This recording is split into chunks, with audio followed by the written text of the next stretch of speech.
Gisteraand deur Ingrid Jonker. Gisteraand in jou arms by die perdeskoenbaan pluk ons 'n klawer met 4 blare aan. Vandag bly ek staan op die werf by die blik, my hart agterdogtig soos 'n hoender wat pik. Aan die een korrel 'n klip wat skeur deur die hange. Die liefde is niks anders as die verlange. Jy's ingeskakel op Storytyd saam Stella en jy kuier saam met my, Estel Rousseau.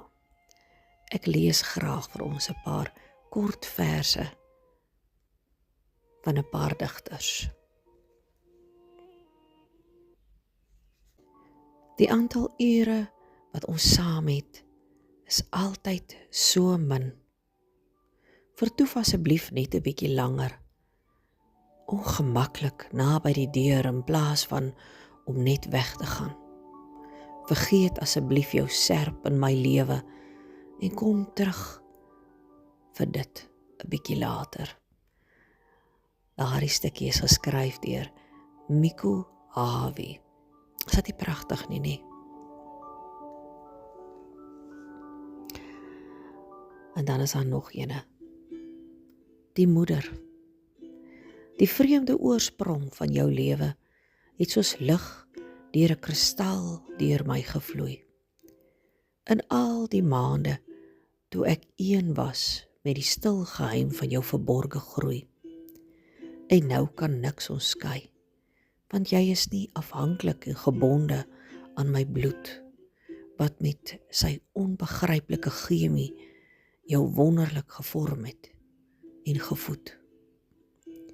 En of die uur ver of vergete word, en of die jare tussen jou en my hulle seile span, die see sy golwe stort, of selfs die dood sy somber baken steek, nogtans sal jy aan my gebonde bly, met die onsigbare naaldstring wat nie breek.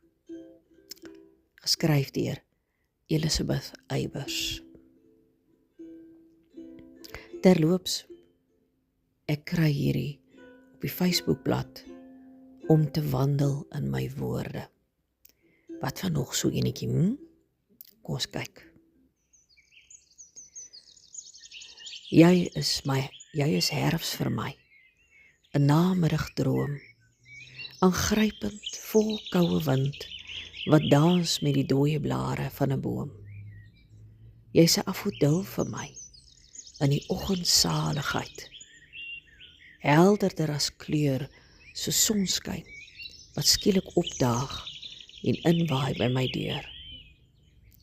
Die skrywer is Natasha M. Botha, nogals met 'n pragtige boskonsert daar in die agtergrond, is dit nie mooi nie? Maak my so belus vir so laaste enetjie, so 'n Kubai enetjie. Kom ons kyk wat kry ons. Finies. Nou maak ek self nie meer so baie saak nie, want jy het Bobbejaan na my gestuur met 'n briefie in sy bek. Dit was geskryf op varkensblaar. Dit was 'n bietjie dof. Dit was om my en jou te nooi na die aapie se bruilof. Jy het al die liedjies van my kindertyd weer in my laat sing, en in my hart die jakkalse elke dag laat trou. Maar wat sal jy van my kan saamneem? Miskien wanneer die lewe met jou kontiljons en lekker wals op die aapie se bruilof, sal jy onthou dat jy vir my Aprilmaand was, die wolke altyd 'n bietjie voor die son, en ten spyte van die reën kon lag, en jy sal lag. So skryf Lina Spies. Ja, ek het lanklaas gediggies gelees. En dit is daar's tog sulke mooi ou versietjies. Onthou gerus die blad om te wandel in my woorde. Op Facebook kan jy hulle kry. Pragtige, mooi, kort Afrikaanse gediggies. Be blessed and always, always be that blessing too. Mooi loop.